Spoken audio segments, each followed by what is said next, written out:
Hey there, friends of FallCon. It's Darren here again with our next unboxing video. This time it is Wonder Woman, Challenge of the Amazons.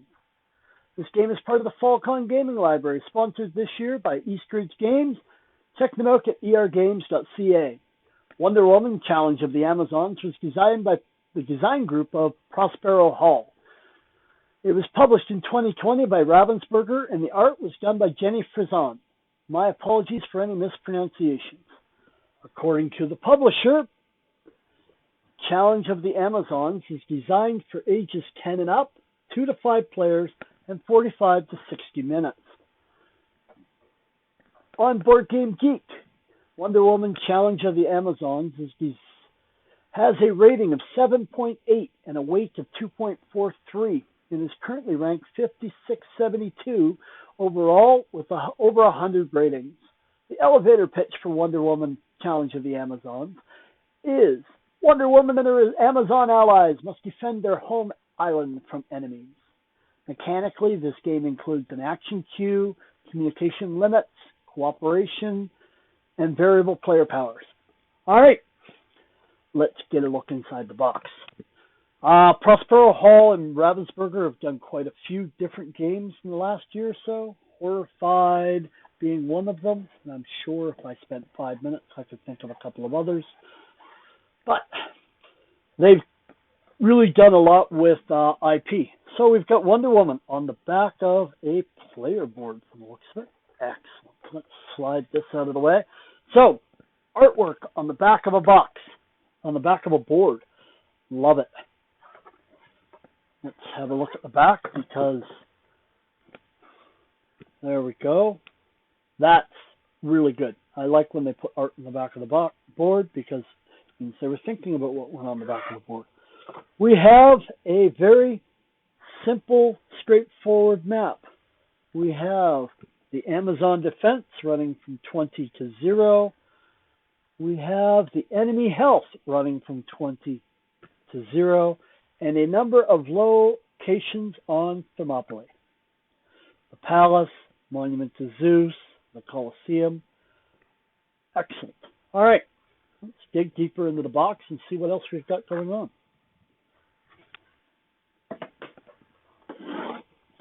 We have a rule book. It is 16 pages long.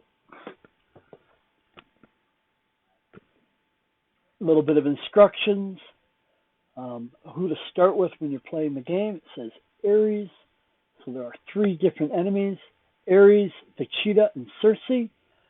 You've got enemy standees for the enemies, different types of cards, depending on your different types of cubes, the miniatures, the hero mats. What's in the box? I like that because that way I can audit what's in the box after it gets signed back in. How to set up a hero, a player, how to set up the villain, Ares and the instructions because that's who you're instructed to start with. Excellent. How to play the game, the 5 steps of what's going to happen. Start of rounds to strategize together, battle begins, take actions, end of round. And then it breaks them down into more detailed components, all the various actions, how to team up when you're working together, the battle, end of round, how do you defeat Ares himself. Paper's good quality, art is very clear. White got a marble background on the page, it's not too bad. How the different the relics, the warriors, how to play the other enemies, how to make it more difficult. I suspect that the way I play, I won't get past the first villain. And then an appendix that covers off in even more detail each of the cards, each of the hero cards, the relics, and the villains. Very nice, good quality rulebook. Let's have a look in here. We have a punch board. 1 punch board in the game. Bunch of 3 times tokens for the various player colors. Wonder Woman icons. Some 5 times tokens. And the the enemy standees and some other, probably the relics. On the back side, basically the same icons. These are all hidden information, the relics. Yeah, nice. Good quality cardboard. A little thinner than some, but there's not a lot of tokens in this game, so you're not going to get any warpage, and they're pretty small tokens. We have taped into the box a bag of the villains. Let's have a look. I wasn't told there was going to be tape. All right. Rid of that. We have, well, let's start with the first one because I suspect. Ares. Nice. So it's a super-sized tarot card. So 3x5, postcard almost size. It is fairly thin, but I don't imagine they're picking this up too often. It'll lay flat on the table. Tells you if this is the 2 and 4 player side, what the difficulty is. 15 hit points, 18 if you want it to be difficult. How to set up Ares. And this is the 3 and 5 player side. Excellent. Good artwork. Tells you how to break it all down and play it. We have Ares, and then we have the cheetah. Very nice. And then we have Circe, Mistress Siren of Magic. There we go. That's the 3 villains in the game. All right. We have the player boards. These are just as thin as the heroes, but again, the villains. But again, they're not going to be picked up. You're laying things down on them, I suspect. We have Diana, and it is, well, called the Hero Mat, and it's single-sided. We have Mala. We have Nubia. They each have their own unique variable player power, not variable. Their player power is unique to them, but you don't get, Artemis is not going to get a different player power in a different game. She's always going to have this setup. Philippus. And that's the player mats. All right. What else do we have? We have the standees for the villains. I don't think we need to go into those. We have cubes. I'm only going to open up one bag of these because I don't have to be here all day. Standard 8mm acrylic. These are red, translucent, pretty ubiquitous cubes.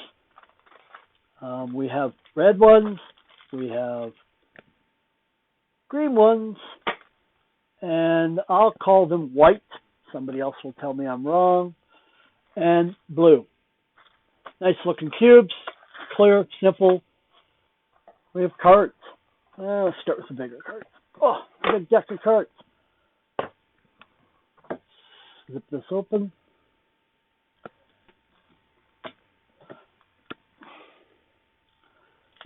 Try to zip this open at least without wrecking everything. There we go. All right, we have Circe cards. So each enemy is going to have their own deck. We have Circe, somewhere to here. We have the Sword of Hephaestus, some sort of relic, I suspect. We have Ares, stopping about here. Some Circe cards. Not quite sure what these other ones are. And the cheetah cards. So I suspect these have extra cards because they have more complicated actions. All right, let's have a look at the cards. We'll start with Ares. So the cards themselves, they're not super thick. They're not really thin. They're not obviously flimsy. And they have artwork, keyword, title of the card, and some sort of trigger. And this is a monument to Zeus. Let's have a look at another card. Threatening in the woods. All right, let's go to the bottom and see if we can find something else. Ares round phase card. No, serious. So there's threatenings. Lots of threatenings. We have formidable. like a hurricane or a cyclone. Maybe where it can be played. Monument to Zeus. Revolt. Tyrannical. So, good cards. Neat artwork. Nothing jumping out at me as saying, yeah, you guys did this wrong or anything like that. Cool. Cheetah has her cards. Different things going on in here, similar to Ares, but not quite sure. We have an artifact of Athena, move Cheetah to the training ground. Okay. And then she has some sort of trigger cards, maybe. At 3 books, we're going to remove a wounded Amazon. At 3 swords, or maybe she's paying these. I don't know. We're going to find out. Oh, Ares is on the back. There we go. That's how this works. Interesting. So Ares cards are on the back of Circe. And what happens when he triggers? And maybe they're a little different. Or are they the same? They are the same. All right, maybe each player gets one of these. Okay, that's fine. Circe has her powers, and on the back of that is the phases of the round. All right, I can work with that. Let's put these off to the side here. We have a Sword of Hephaestus. It has some spots for some tokens. And 4 blessings. There we go. And this is the only thing that can damage Ares. Okay. So another deck of cards. These are bigger than Hobbit cards, smaller than player cards. You'll see what I mean in a second. These are the hero cards. They're, I don't know, 1.5 by 2. What do I know? Hero cards have some sort of ability and some different icons that you add to the character. There is a decent sized stack of them. It's all hero cards. I'm not going to show them all, but here's an Amulet of Harmonia. It's a relic. You guys can see that okay. Yeah, not quite sure what's going on my camera here. All right. And a bunch of relics, and then some actions. All right, let's move on to the miniatures. We have miniatures for each of the heroes. That out of here so you guys can see. This is probably Diana with the lasso, the shield, and the sword. I'm going to grab one on the end here. It's obviously not Diana. This one's got a 2-pointed spear and a shield. Very Amazonian. Got a helmet. Or maybe a crown. Yeah, crown. Nothing on the bottom telling me who each name is, but that's okay. I'm sure they'll correspond to the artwork. Good quality plastic. They're all like a washed bronze color. Gotta stop moving so quickly. And that's the minis. For now, because there are miniatures, I'm going to keep the insert. I know people are out there aghast and agog, and I've kept the miniatures, the insert. I don't say it's going to last forever, but we'll play it by ear as we get it into the table, onto the table.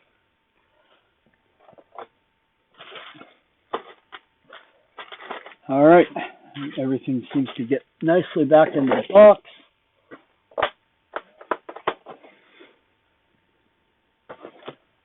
Somewhere there's a rule book and the punch boards. Didn't really need tape. Let's flip that over so it looks pretty. And that. I bought this. I'm a huge comic book nerd. So Wonder Woman's a great run in the DC universe. Her movie was fantastic. This game really shows off gender diversity, racial diversity. It's inclusionary. There are always going to be people that give this game some grief because there are no male characters. But if they knew anything about the universe, the island of Thermopylae, they understand why. I think Wonder Woman Challenge of the Amazon as a cooperative game, as a good midweight action selection game, will be a lot of fun at the convention, and I hope you come out and try it with me. I want to thank you guys for coming to check out our unboxing video of Wonder Woman Challenge of the Amazon. I want to thank East Ridge Games for sponsoring the FallCon Gaming Library this year. Check out FallCon.com for more information about our convention and our meetups in the Calgary, Alberta area. Feel free to like and to subscribe to our channel, and if you have any questions, leave me a comment and I'll try to answer as best I can. In closing, I'm Darren with FallCon, and I want to know, are you game? Thanks, and have a great day.